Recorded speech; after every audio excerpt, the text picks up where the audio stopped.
It's Friday, April 18th, 2014, and let's talk about what happened this week over at xdadevelopers.com.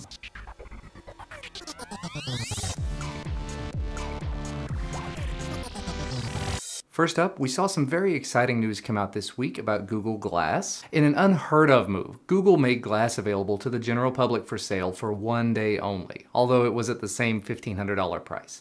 At the same time though, they released update XE16 to Glass, bringing along Android 4.4.2, photo bundles, photos in Hangouts, but they took away video in Hangouts. Interesting, I don't know. The OTA for XE16 has been captured, but Google has also updated their Glass factory images page so you can pick it up wherever you'd like, if your device hasn't already received the update, or if you just want to poke around at it. Speaking of devices getting their KitKat updates though, this week the AT&T Galaxy S4 Active received its update, so if you've got one of those, go ahead and start checking for updates. However, if it hasn't rolled out to you yet, and you just can't wait, you know you guys, you can't wait. The OTA has been captured and made available through the forums, so check out the link in the video description for more details. Also this week, the 2014 Galaxy Note 10.1 and the AT&T LG G Flex received their KitKat updates.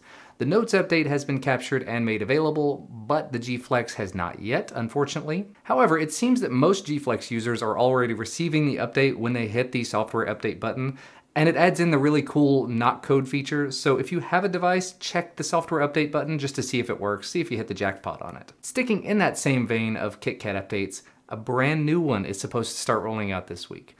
Android 4.4.3 is supposed to show up anytime now for the Nexus 5, at least if you're on Sprint, and it seems to be a pretty minimal update. According to the changelog from Sprint, it enables Sprint Spark Bands 26 and 41 and contains miscellaneous Android updates.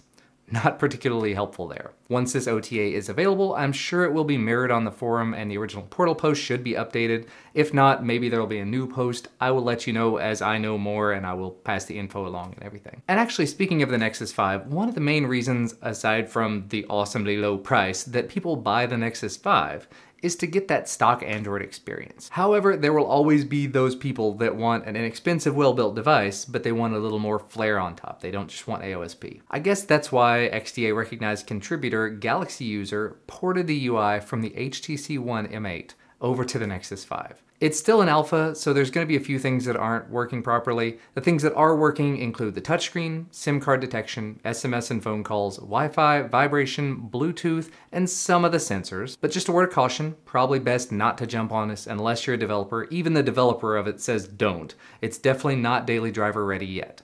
Keep an eye on the forum thread if this is something you're interested in though, and to see when future updates are made available. And speaking of ports, we actually saw some new official ports of Twerp come out this week.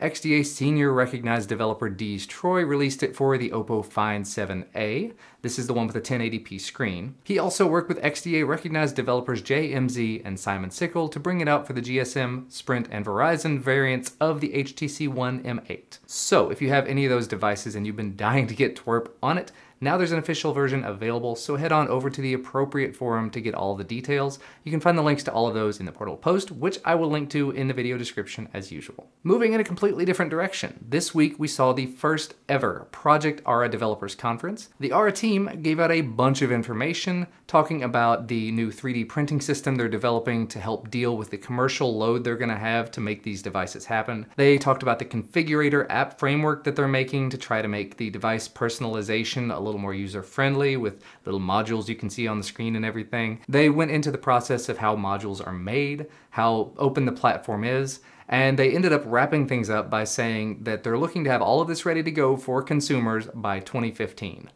I am pumped. And the other really cool thing they talked about at the Ara conference was the upcoming availability of Ara Developer Kits, which should include several reference modules to assist in hardware and software development for the platform.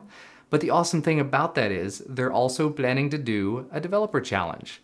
That's why I'm telling you guys.